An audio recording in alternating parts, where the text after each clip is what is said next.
Olá, meu amigo, olá, minha amiga, seja muito bem-vindo ao Saiba Mais, o seu melhor programa de inclusão social do planeta, pelo canal 27 da NET no ABC ou pelo www.tvmaisabc.com.br. E hoje você vai saber tudo sobre cão-guia, porque ao meu lado está Carla Chierosa com seu fiel amigo Buster. Carla, seja muito bem-vinda, muito prazer, se apresente para o nosso público.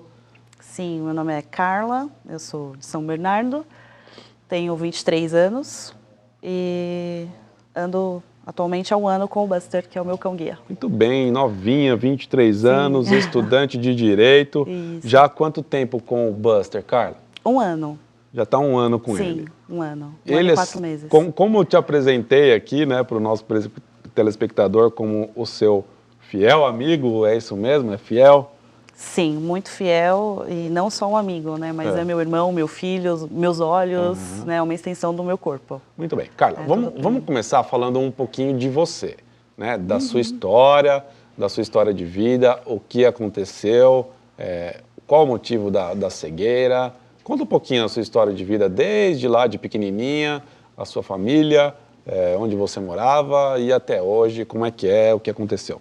Sim, eu nasci em Santo André e nasci com glaucoma congênito. Já de nascença? Sim, já é de nascença. O glaucoma, ele nada mais é do que a pressão dos olhos alta. Né? Fiz tratamento até os 18. Aos 9 anos eu fiz uma cirurgia do olho esquerdo, acabei perdendo tudo. Né? Eu tinha 90% de visão do olho esquerdo e perdi através dessa cirurgia. Aos 18 eu tive a notícia que eu estava perdendo a visão do olho direito. Ah, então você já enxergou um dia na sua vida. Sim, enxerguei muito bem. Você nasceu com o glaucoma, mas não te comprometia. Não. Eu enxergava perfeitamente, tanto que aos 17, quando estava tudo bem, eu já estava me preparando para tirar carta. Né, que o meu sonho era sempre pilotar uma moto. Mas você sabia que você tinha o glaucoma? Sim, sabia, fiz tratamento a vida inteira, né? Tá. Mas os médicos também nunca enganaram, sempre falaram que poderia, sim, né, chegar à perda total da visão. Poderia, mas você não acreditava nisso, ou acreditava? Acreditava, né? Os meus pais sempre foram muito realistas em relação à minha deficiência. Então, mas os médicos diziam que ia ser na terceira idade ou mais velha, não aos 18 anos, né? Não tinha um tempo definido para isso. Não tinha. E aí estava se preparando para tirar a carta e tudo, e aí Sim. você começou a sentir, perceber, como foi? Foi através de uma viagem que eu fiz com a minha mãe. Eu fui para casa dos meus avós e eu estava com um colega sentado na calçada, e já estava noite. E aí minha mãe me chamou do outro lado da rua, eu olhei, mas não estava já meio estranho. Turvo. E eu acho que não turvo, assim. Eu sabia que era ela, sabia localizar onde ela estava, mas eu tinha medo de andar até ela. Né? Eu não sei qual era a sensação. Quando eu cheguei em São Paulo, novamente, eu ia para a escola na época, ensino médio, sozinha. Eu fui atravessar uma rua e o sol bateu no carro, o carro era prata, eu não vi, ainda bem que era bairro, então ele estava bem devagar. Né? Houve uma discussão ali da parte dele. Sim, né? Ele falou... Ele não entendeu o que estava acontecendo. E de fato, nem eu, né? Realmente, eu parecia uma pessoa totalmente irresponsável de atravessar na frente de um carro, né? Mas eu não ouvi barulho nenhum e não enxerguei o carro. Foi onde eu falei, tem alguma coisa errada. E chegou a bater no carro? Não chegou a bater. Ele estava bem devagar. E eu tinha medo de chegar em casa e contar para minha mãe, porque ela já tinha ficado muito baqueada com a perda do olho direito, do olho esquerdo, né? E eu falei, bom, no dia que eu for no oftalmo, ela vai descobrir. E foi o que aconteceu. Ô, Carla, nesse dia aí que você disse que você estava na casa de um amigo e sua mãe te chamou, do outro lado da rua, e você viu já alguma coisa estranha, nesse dia, como que já vinha a sua visão? Já estava comprometida em que grau? Ao grau que até os 17 anos, eu lia 48 livros por ano. Nossa! Sim, eu sempre fui muito viciada em ler. Então, eu cheguei a ler 3, 4 livros por semana. Poxa. E eu levei 5 livros para essa viagem. E foi quando eu comecei a perceber que minha leitura ficou muito devagar. diminuiu demais. Eu falei, alguma coisa está estranha. E esses livros, o tempo todo na sua vida, você lia esses livros sem nada, sem precisar de nada? De óculos, de lupa, de nada? Sem lupa, além do glaucoma, eu tinha uma miopia alta, né? Então, que era o que eu usava, questão de vaidade, aquela coisa da adolescência, eu... Usava lente? Usava lente de contato. Lente de contato. E eu usei por muitos anos, né?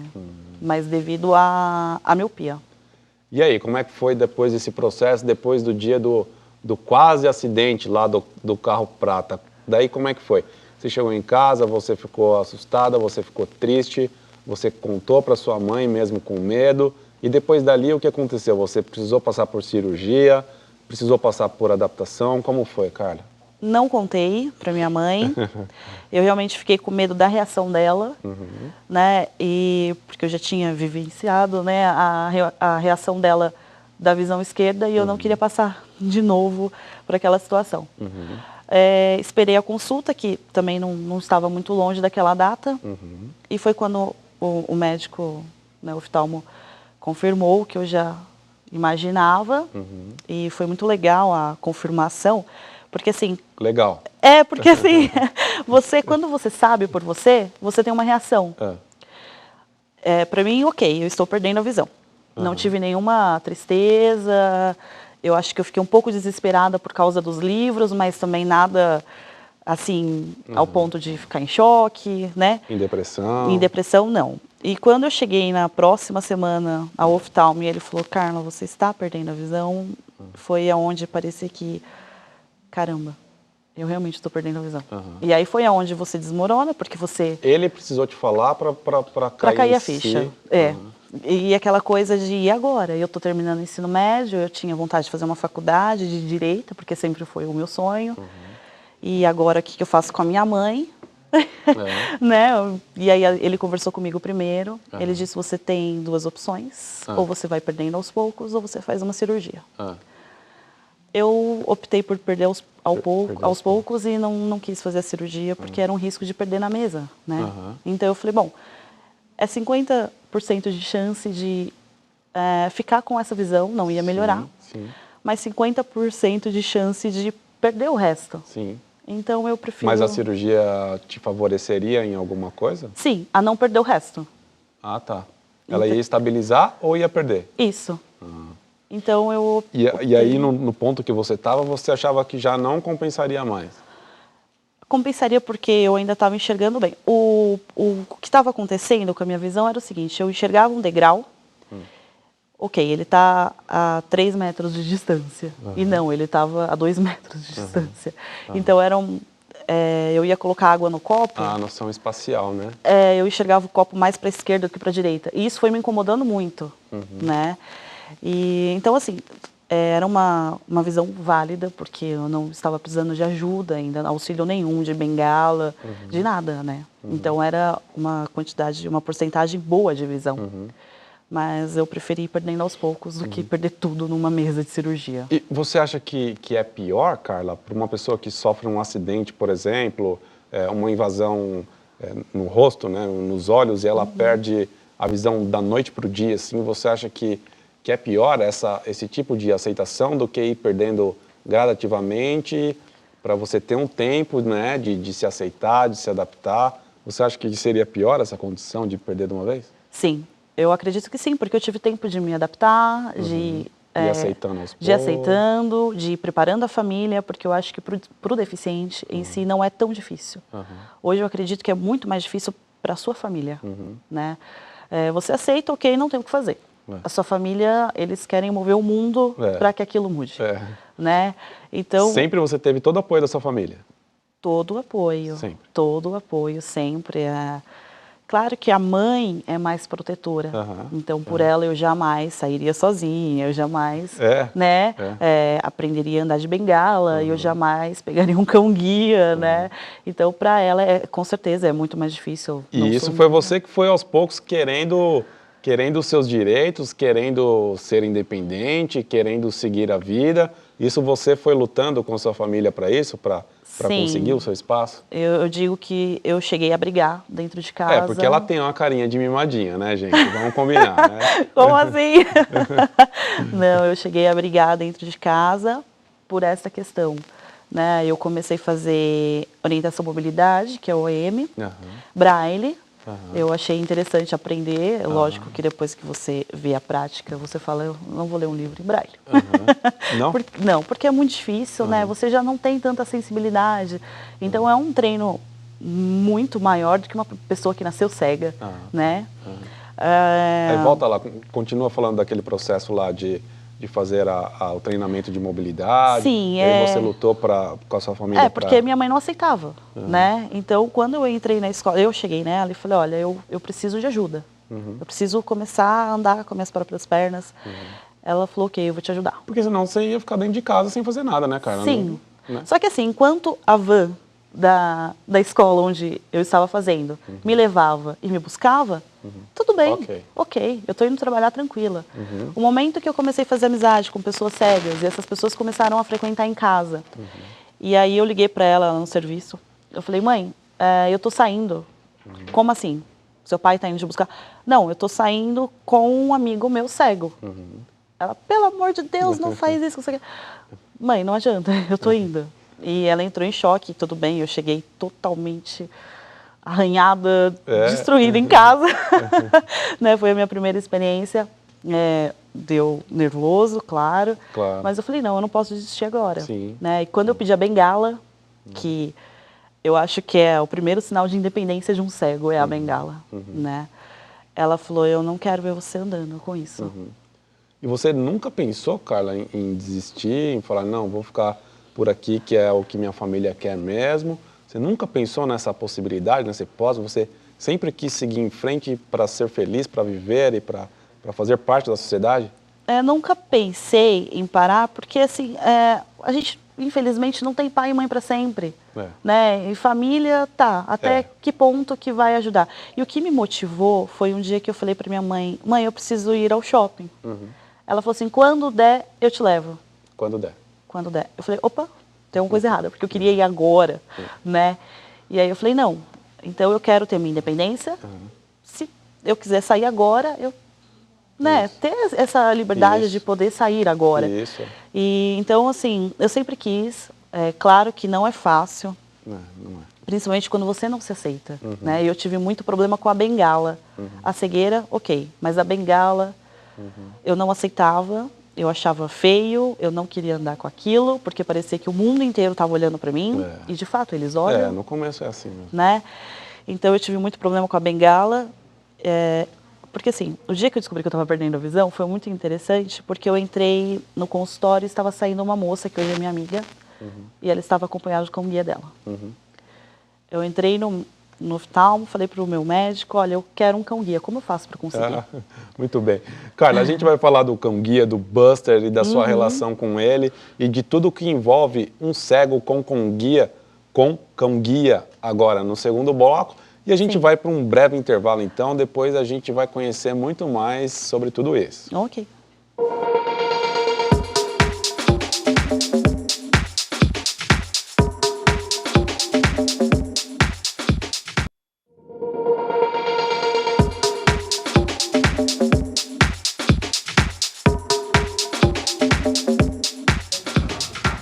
Estamos de volta com Carla Cheirosa e o seu fiel amigo Buster. Carla, no finalzinho do segundo bloco, você já deu um ganchinho ali para a gente falar do cão-guia, já que era a sua vontade, né? Que você viu uma amiga sua saindo com o cão-guia, você falou, meu, é isso que eu preciso, é isso que eu quero.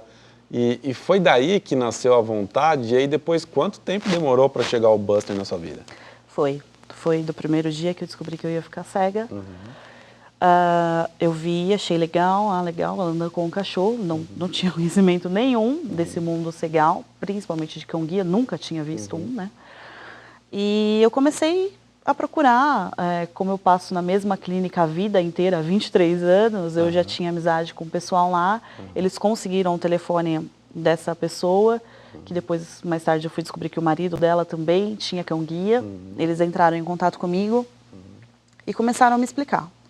Falaram um pouco sobre as escolas, que tinha as instituições brasileiras e americanas.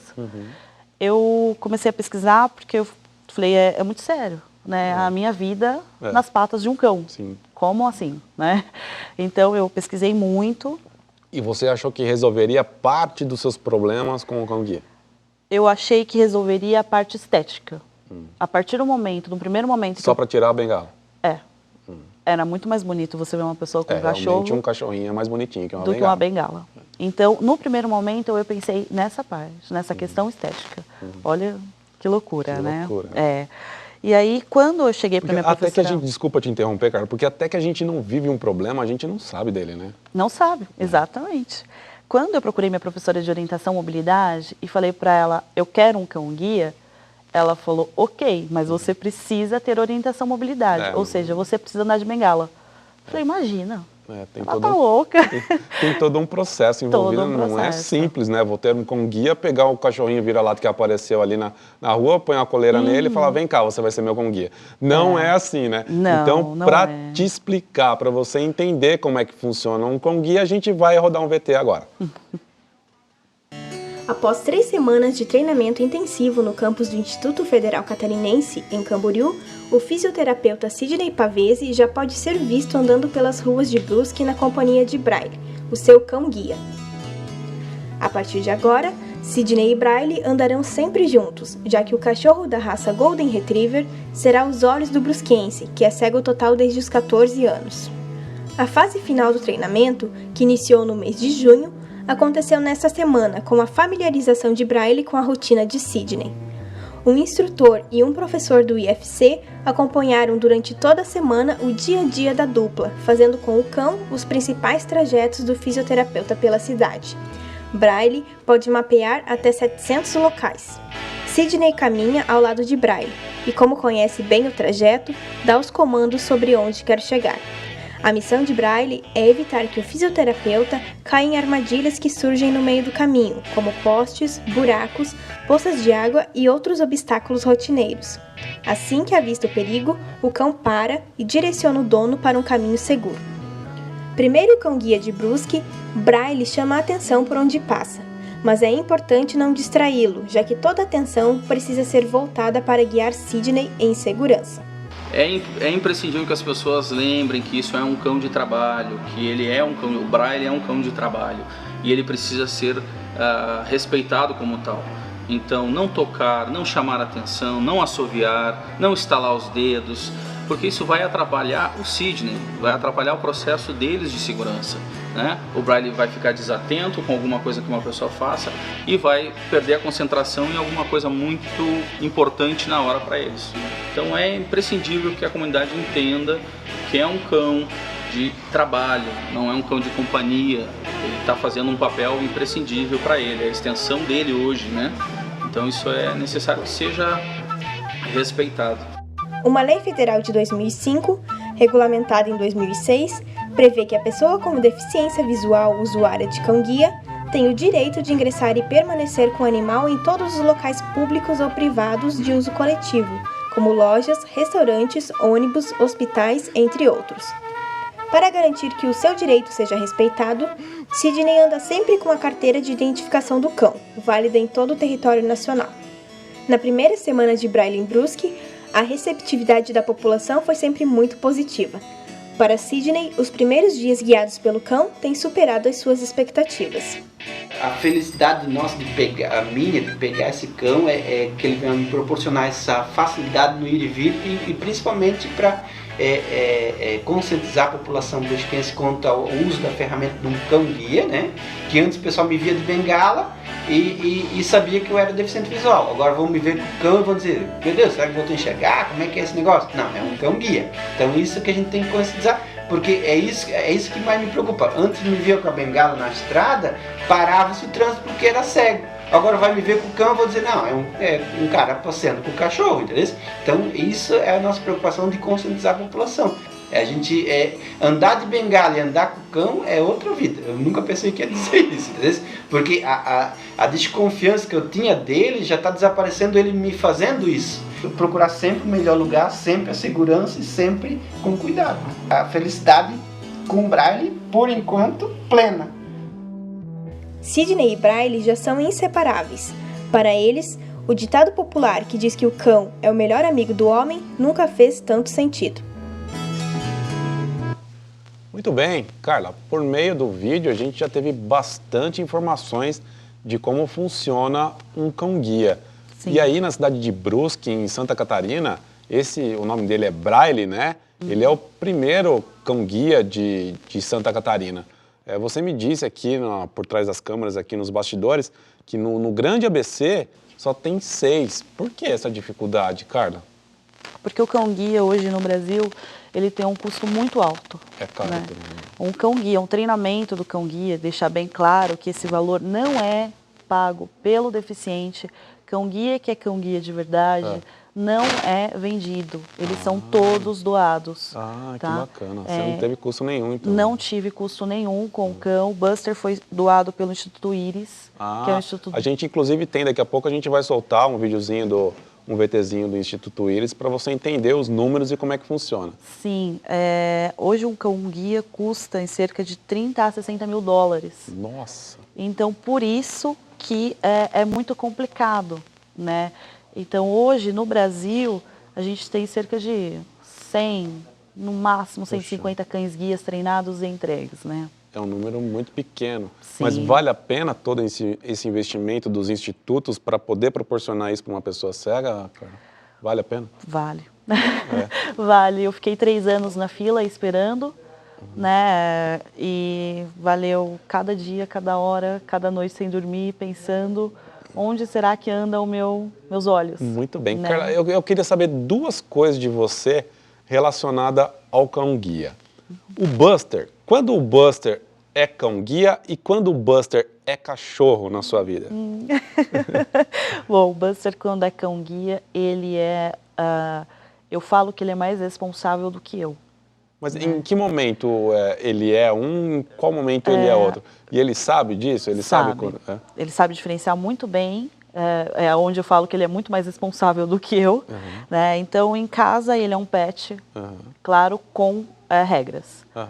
Ele é um pet que não pula, ele é um pet que não sobe em cima do sofá, não sobe em cima da cama e ele só come ração. Muito bem. Então, eu estou almoçando, ele não está ali em cima de mim pedindo comida. Vida de cachorro, mas pode fazer carinho? Pode. Ele brinca, ele corre, ele faz bagunça, ele faz arte. Legal. Ele é um cão comum. Legal. A partir do momento que eu saio, sei lá, para levar o lixo lá embaixo, que eu moro em prédio, ou para ir até a portaria, pegar alguma correspondência, ele é cão-guia. Aí, como é que chama essa armadura? É harness, né, o arreio. O arreio. Aí pôs o arreio nele, ele sabe que é cão-guia. Sim, ele sabe diferenciar. Aí os comandos são completamente diferentes. Né? Sim. Tá, Carla, e agora para quem está em casa assistindo, e para mim também, eu gostaria de entender, o cão-guia ele tem a função de te conduzir para os locais, mas ele sabe, por exemplo, para onde você vai, já tem um caminho predestinado, por exemplo, você é estudante de Direito, você vai para a faculdade.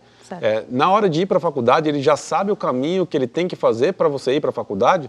Ou você que dá o destino para ele? Como é que é? As pessoas às vezes elas confundem, acham que o cão-guia é um GPS, né? Então não adianta eu falar para ele vá para a faculdade, porque ele não sabe o que é isso, né? Ainda mais o Buster, que ele é americano, né? Então ele chegou ao Brasil, ele não conhecia nada. Então o que acontece é caminhos da rotina da pessoa. Por exemplo, faculdade é algo que eu faço o ano todo, todos os dias. Então ele sabe que aquele horário eu estou saindo para a faculdade. Claro que isso levou um tempo, né? Ele foi até muito rápido. Depois do 4º dia ele já estava fazendo aquele caminho que a gente chama de trajeto fixo, né? Que a gente treina quando ele vem dos Estados Unidos. Acontece, por exemplo, se eu for na farmácia sempre e batizar aquilo como farmácia, claro que quando eu falar farmácia, ele vai entender que né, que é mais fácil, farmácia, açougue, que são lugares que tem cheiro mais forte. Então fica mais fácil para ele estar. Carla, é uma pena, a gente já vai chegando ao finalzinho do nosso programa, então eu não posso deixar de passar esse videotape para você entender dos números e de como é que funciona a aquisição de um cão-guia. Presta atenção, roda aí.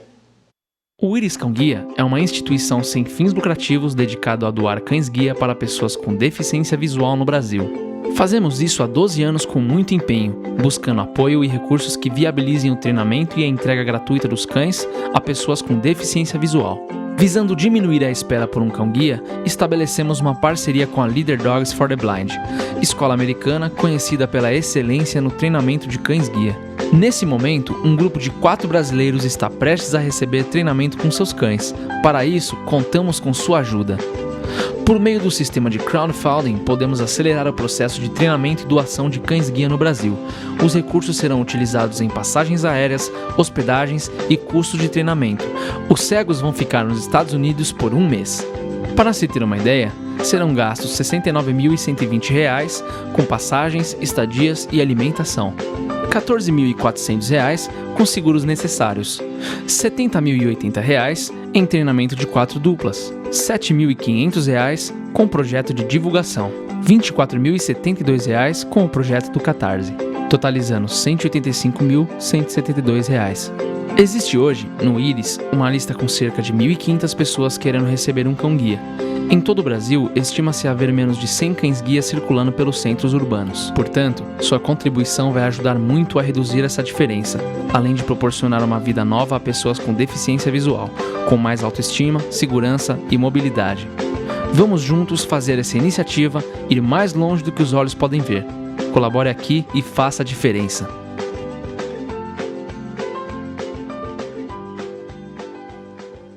Olha aí, pessoal, isso aí é um instituto sério, não é enganação, não está querendo tirar o seu dinheiro. Então, se você puder, se você gosta, se você tem compaixão, contribua, que você vai estar ajudando a vida de uma pessoa cega, né?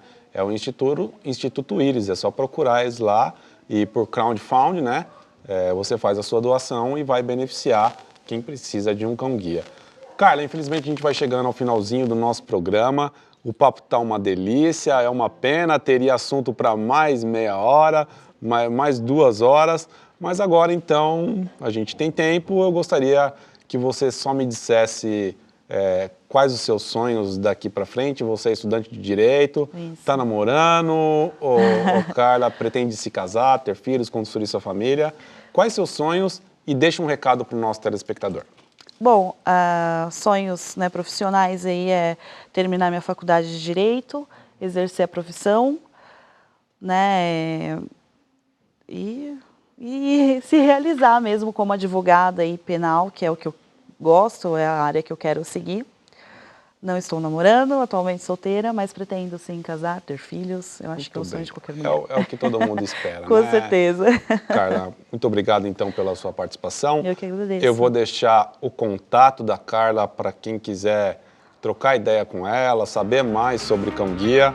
É carla.cheirosa@gmail.com. Muito obrigado pela sua audiência, muito obrigado pela companhia e pela paciência. Eu te espero no próximo programa. Até lá, tchau!